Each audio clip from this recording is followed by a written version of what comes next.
Oh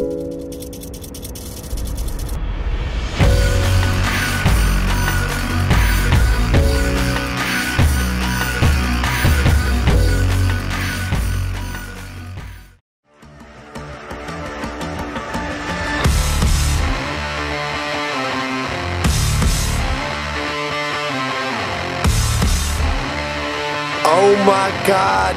It's Wolfenstein, baby!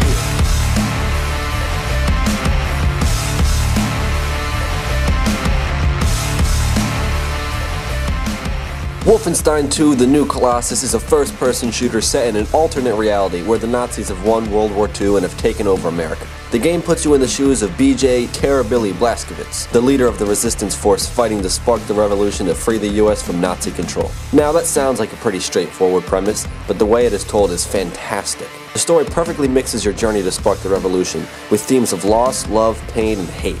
Seriously, this narrative is surprisingly emotional on all levels, and it works beautifully to keep the player emotionally invested throughout the entire journey. It pulls on the heartstrings in one scene, makes your blood boil in the next, and then follows that up with some laugh-out-loud moments. It's a perfect blend of everything, and it feels really down-to-earth despite the absurdity of the situation. The cutscenes are also fantastic, and the writing and performances are phenomenal. The characters are also diverse and interesting, and they are exploding with personality. Like, each character feels completely different from the other, and none of them blend together. You see this, Destiny and Mass Effect? This is how you make characters. I actually cared when stuff happened to them because they were so well written, with engaging backstories and phenomenal voice acting. And if there was an award for best ensemble, it should certainly go to this game. Overall though, I think the narrative is pretty incredible. It went to emotional places I was not expecting, it made me laugh way more than I thought it would, and it was just so entertaining. No, okay, I'm not saying it's space aliens, right? But it goes without saying it's fucking space aliens!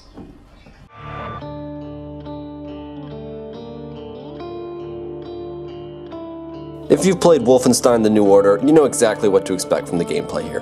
Fast, fun, Nazi killing. And it delivers. In my opinion, the best way to play this game is to crank the difficulty up and go in balls to the wall on almost every mission.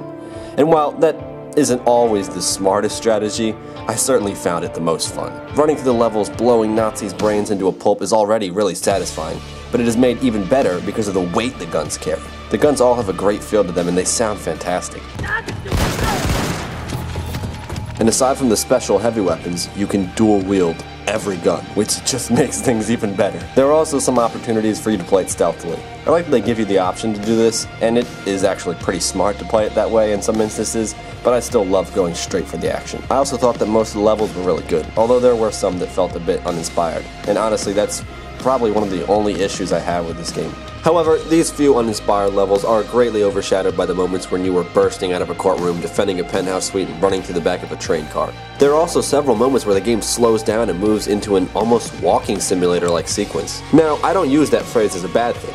Some of my favorite games can be considered walking simulators, but I love them because of the fantastic atmosphere and story.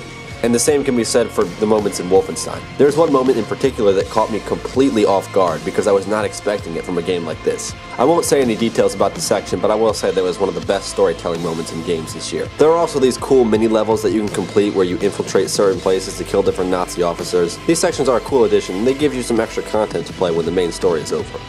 Overall, great gameplay. I think it's pretty clear to see, but this game looks stunning. The art style is very realistic, but it still adds its own style to the realism. And while the characters aren't the most realistic, they are stylized as well. The different effects look especially great, and the fire and explosions in particular look incredibly well detailed. The environments are also very diverse and interesting, and aside from the uninspired levels, it's pretty clear that a lot of craft went into designing the different locations that the action takes place. I loved walking through the different US cities and seeing how the Nazis had changed them. It was all so cool, and this is just a great looking game, plain and simple. I also really like the music, and it had this pulsating, distorted guitar that keeps pounding in your ears throughout the adrenaline-filled moments of the game. The slower, more emotional moments in the soundtrack were great as well, and overall, the music really drives home the mood of the game. In the end, this game is fantastic. It fills you up with adrenaline, while also making you laugh and tear up.